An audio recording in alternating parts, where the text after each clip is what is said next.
प्रियंका गांधी, गांधी परिवार का वो इकलौता नाम जिन्होंने ऑफिशियली ना तो कभी चुनाव लड़ा था, ना ही वो कभी एक्टिव पॉलिटिक्स का हिस्सा रही थी। अब उन्होंने भी वायनाड से अपनी नॉमिनेशन फाइल कर दी है। सक्रिय राजनीति और एक्टिव पॉलिटिक्स का हिस्सा बनने जा रही प्रियंका गांधी ने अपनी नॉमिनेशन के साथ साथ एक कंट्रोवर्सी को भी हवा दे दी है, बुलावा दे दिया है। उन पे, राहुल गांधी पर कांग्रेस पे अब ये आरोप लग रहे हैं कि वायनाड में जीत के लिए उन्होंने बैंड आतंकवादी ग्रुप जमाते इस्लामी के साथ गठजोड़ कर लिया है और ये उनके और कांग्रेस के लिए एक शुभ संकेत बिल्कुल नहीं है।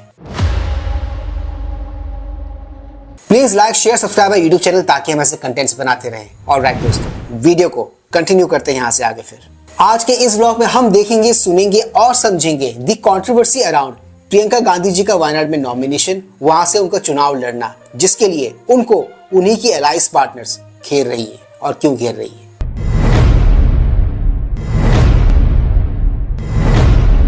वायनाड सीट, जहां पर 13 नवंबर को उपचुनाव हो रहे हैं। यहां पर राहुल गांधी पहले सांसद थे, लेकिन 2 सीटें होने के कारण राहुल गांधी ने रायबरेली सीट चुन ली और वायनाड फिर खाली हो गई।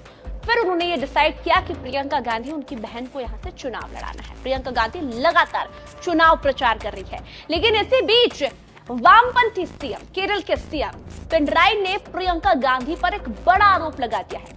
उन्होंने कहा है कि राहुल गांधी रायबरेली से और प्रियंका गांधी वायनाड से चुनाव लड़ रही है, दैट्स क्लियर।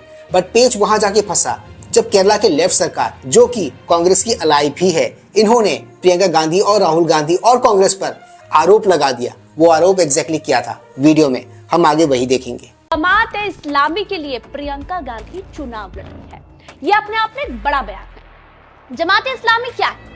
जमात इस्लामी कट्टरपंथी आंदोलन एक राजनीतिक पार्टी है जो कि इस्लामिक शासन चाहती है, और इसीलिए सीएम पिनराई कह रहे हैं कि प्रियंका गांधी और कांग्रेस ये स्पष्ट करे कि क्या वो जमात इस्लामी के लिए चुनाव लड़ रही है, क्या उनके लिए, क्या वो भी इस्लाम शासन चाहते हैं? क्योंकि जमात इस्लामी का सिर्फ एक ही नारा है कि उन्हें बेसिकली ये है इंडिया अलायंस की असलियत। ना तो इनकी आपस में पटती है और ना ही इनकी आपस में बनती है। और रही जमात इस्लामी से कांग्रेस के गठजोड़ की बात, तो इसमें मुझे जरा भी अजीब नहीं लगा, मुझे कुछ भी अजीब नहीं लगा। ये तो नेचुरल है और कांग्रेस से आप एक्सपेक्ट ही क्या कर सकते हो।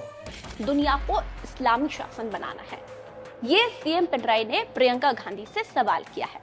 हालांकि प्रियंका गांधी का अभी तक इस पर कोई रिएक्शन सामने नहीं आया है, लेकिन जब प्रियंका गांधी का नामांकन था तो आपने भी देखा कि कितनी भीड़ उनके नामांकन में आई थी। दूसरी तरफ लोगों ने यह भी सवाल उठाए थे कि प्रियंका गांधी, जो कि हमेशा ये नारा देती है कि कांग्रेस पार्टी ही असली हिंदुत्ववादी पार्टी है, आखिर उनके नामांकन में इतने मुस्लिम भीड़। कांग्रेस पार्टी वो फ्रॉड है, वो स्कैम है जो हम भारतीयों के साथ किया गया है since independence. And to be honest, इनका असल चेहरा और इनका असल कैरेक्टर अब खुल के सामने आ रहा है।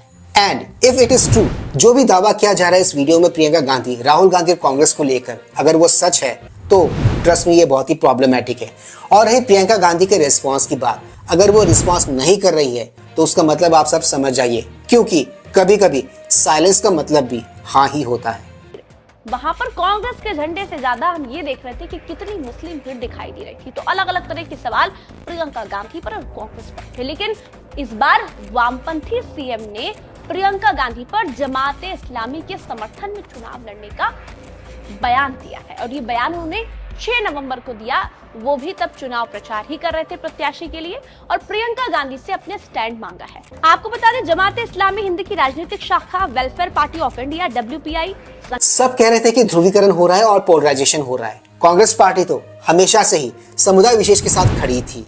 ये पहले वो खुल के नहीं कहते थे, अब जो कर रहे हैं वो खुल्लम खुल्ला ही कर रहे हैं, और आप सब ये सब देख ही सकते हैं। और एक मजे की बात बताऊं मैं आपको, बीजेपी और मोदी यही exactly same game Congress party और राहुल के साथ खेल रहे हैं। फर्क सिर्फ इतना है कि वो इस दफा मेजोरिटी के साथ खड़े हैं। गठन के लिए ढाल है। उसी WPI ने इस हफ्ते की शुरुआत में राज्य में आगामी उपचुनाव में कांग्रेस के नेतृत्व वाले यूनाइटेड डेमोक्रेटिक फ्रंट यानी कि UDF को अपना समर्थन दिया था।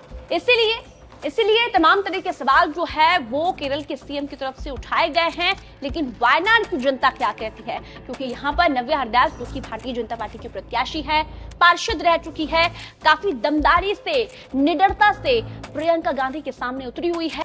बीजेपी और मोदी ने एक बहुत ही अच्छा काम किया है राहुल गांधी और कांग्रेस की अपीजमेंट वाली पॉलिटिक्स को काउंटर करने के लिए। उन्होंने मेजोरिटी पर ध्यान दिया है, मेजोरिटी को कंसोलिडेट करने पर ध्यान दिया है। इन्हें मोदी की शेरनी कहा जा रहा है, लेकिन यहाँ पर हम ये कह रहे हैं कि जिस तरह से प्रियंका गांधी चुनाव प्रचार कर रही है, जीतने का दावा कर रही है, लेकिन इस्लामीकरण के आरोप जो प्रियंका गांधी पर लग रहे हैं, उससे क्या वायनाड को जीत पाएगी प्रियंका गांधी? आज तक किसी भी पॉलिटिकल पार्टी ने भारत में मेजोरिटी को कंसोलिडेट करने की कोशिश ही नहीं की सिंस इंडिपेंडेंस। ये हमेशा से मेजोरिटी को जाति, रंग, भाषा, रूप इन सब में बांटते हुए आए थे, which is not the case today। इस देश के राजनीति के गलियारों में एक उड़ती खबर ये भी है कि Congress party has officially become Muslim league 2.0। जी हाँ, वही मुस्लिम लीग जिसने भारत और पाकिस्तान का बंटवारा किया और पाकिस्तान का क्रिएशन करवाया। आज के इस ब्लॉग को बनाने का मेरा मकसद, मेरा ऑब्जेक्टिव प्रियंका गांधी जी के वायनाड पे नॉमिनेशन को लेकर